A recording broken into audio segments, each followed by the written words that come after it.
નમસ્કાર મિત્રો. નમસ્કાર.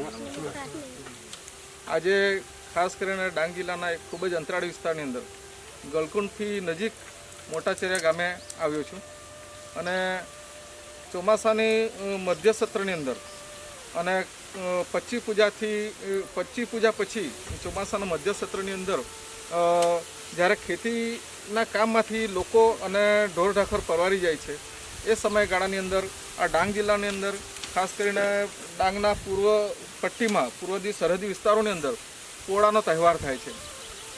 આ પોળાનો તહેવાર એટલે ખાસ કરીને જે બળદ છે ખેતી કામમાં જેમણે લોકોને મદદરૂપ થયા છે એવા ઢોર ઢાખરની પૂજા અર્ચના માટેનો આ દિવસ છે. ખૂબ જ મોટો તહેવાર છે અને ખૂબ જ આનંદનો તહેવાર છે. આમની જે લાગણી છે એ એવી છે કે આખા વર્ષ દરમિયાન ઢોર ઢાખર બળદ છે એ આપણને ખેતીની અંદર ખૂબ જ મદદરૂપ થાય છે. તો એની અભિવાદન કરવા માટે, એનો આભાર વ્યક્ત કરવા માટેનો એક આ ઉત્સવ છે. ક્યાંક એવું પણ થયું કે આખા વર્ષ દરમિયાન એની સાથે જાનવર સાથે કામ કરતાં ક્યાંક એનાથી એને મરાઈ ગયું છે, ક્યાંક એને ગાળ દેવાઈ ગઈ છે કે પછી એને કંઈક નુકસાન થયું છે, તો એના બદલામાં એને પાસેથી માફી માંગવાનો પણ આ તહેવાર છે. આ તહેવાર નિમિત્તે આડું નામનું કંદ હોય છે, એ આડું નામનું કંદ પણ એને નૈવેદ્ય તરીકે ચડાવવામાં આવે છે અને એ જે બળદ છે એને નદી કિનારે લઈ જઈ નદીએ એને સરસ મજાનું નવડાવવામાં આવે છે, ચોખ્ખું કરવામાં આવે છે. એના શિંગડા જે છે એને સરસ મજાના સાફ કરીને એનો કલર પણ કરવામાં આવે છે અને એના શરીર ઉપર હાથના પંજા પાડી એને એક આભાર વ્યક્ત કરવાનો, અભિવાદન વ્યક્ત કરવા માટેનો આ પ્રસંગ છે. તો આવા પોળાનો તહેવાર વિશે આપણે માહિતી મેળવીશું.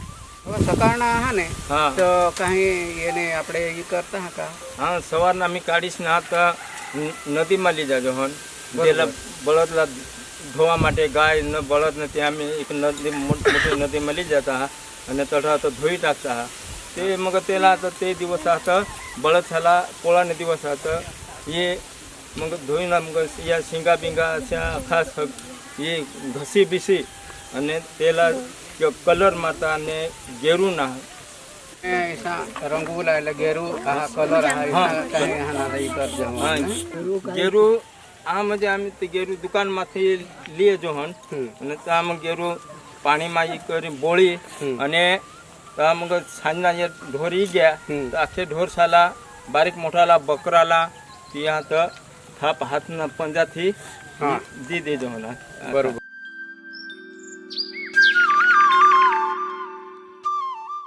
તો આ પોળાના તહેવારની આપણને વિસ્તૃત માહિતી આપવા માટે મારી સાથે રાજુભાઈ છે. તો હું આ તબક્કે રાજુભાઈને પૂછીશ કે રાજુભાઈ, આ પોળાનો તહેવાર શું છે? આ પોળાનો તહેવાર ચોમાસું પત્યા પછી, ખેતીનું કામ પત્યા પછી નાના બાળકો, વડીલો અને યુવાનો બળદને લઈને નદીએ જાય, નદીથી નવડાવે, એકબીજાને વાતો કરે, પછી મજાક કરે અને પછી ઘરે લઈને આવે અને ઘરે આવ્યા પછી બળદના શિંગડાને ઘસીએ, સાફ કરીએ અને સાફ કરીને પછી એ લોકોને બળદના શિંગને કલર લગાવવામાં આવે છે અથવા તો ગેરુનો મહિમા વધાર્યો છે. પોળાનો તહેવાર ક્યારે થાય છે? પોળાનો તહેવાર છે તો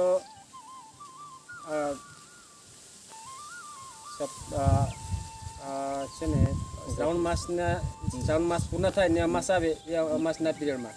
અચ્છા, આપણે તો આપણા જે સાંજે ઢોર લઈને આ ગોવાળે આવે છે તો એની સાથે તો બકરી પણ હોય, ગાય પણ હોય, ભેંસ પણ હોય, તો એવા બધા જ જાનવરોની પૂજા કરવામાં આવે છે કે પછી માત્ર બળદ પૂરતું સીમિત છે? બકરીને બી આપણે ગોઠામાં જેટલા બી જાનવર છે એ બધાને આપણે પૂજા એક સાથે કરી દઈએ. બરોબર.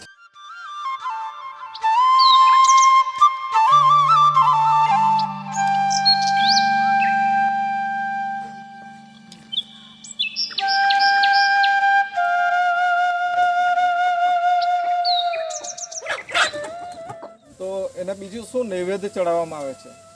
નૈવેદ્યમાં એવું છે આળું આવે ને આળુના પાંદડા આવે એ પાંદડાનો પેલો પાત્રા બનાવીએ. બરોબર. આપણે જે ઘરમાં પૂજાનું સ્થાન હોય ત્યાં પહેલાં આપણે નાગપંચમીની વખતે આપણે જે ચિત્ર દોરીએ એ ત્યાં પૂજાનું સ્થાન હોય ત્યાં પહેલાં ચડાવીએ. જે ઘરમાં બનાવેલી વાનગી પાતોડ અને નાગલીનો રોટલો લઈ અને જે યથાશક્તિ પ્રમાણે જે કોઈ ખીર બનાવી હોય, કોઈ મીઠાઈ રવો શીરો બનાવી હોય એને ખવડાવીએ, એને નૈવેદ્ય ચડાવવામાં આવે છે. ચડાવવામાં આવે.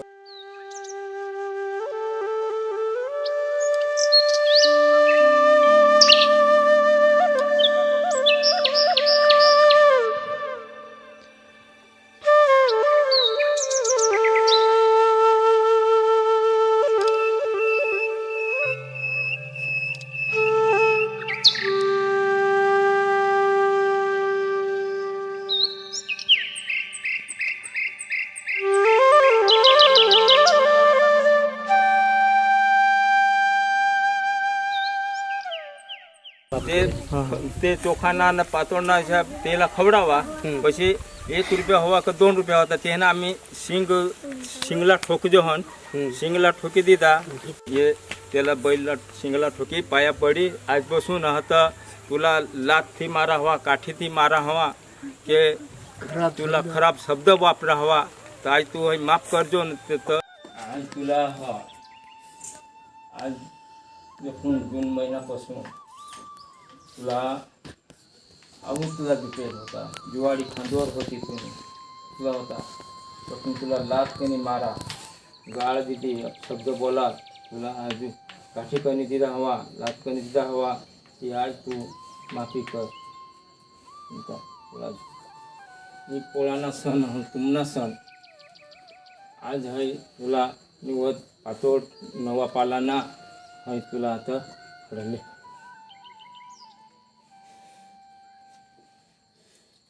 जे आपल्याला हा ना तर ते साथ दिदा, सहकार दिदा, आपल्या शेतीમાં हा ना ते मदतरूप होईल तर તેના आपले हा ना तर आभार मानजे हन. बरोबर के तुला कुठं हवा, तुला गाळ दिली हवी तर तू मला आम्हाला माफ करजो ને હા ના તો અમને હારી આમાલા એસા સહકાર દેજો. બરોબર તેના માટે આપણે તે પાસે માફી પણ માગજો હન. 1 રૂપિયા હોવા કે 2 રૂપિયા ઠોકી ને 30 સુપડામાં અમે થઈ દીજો હન.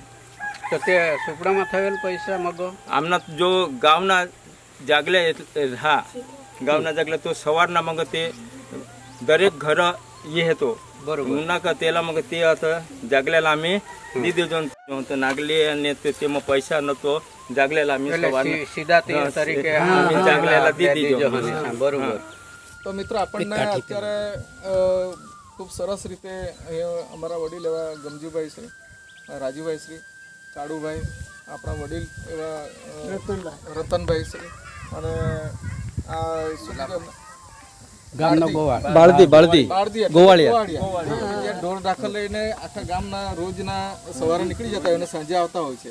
તો એવા બાળદી એ બધા જ આપણી સાથે ભેગા થયા અને જે પોળાનો તહેવાર છે એ શા કારણે ઉજવાય છે, કેવી રીતે ઉજવાય છે, એની પાછળની એમની શ્રદ્ધા શું છે એવી બધી માહિતી એમણે આપી છે. તો એ બદલ આપ સૌનો ખૂબ ખૂબ આભાર વ્યક્ત કરું છું.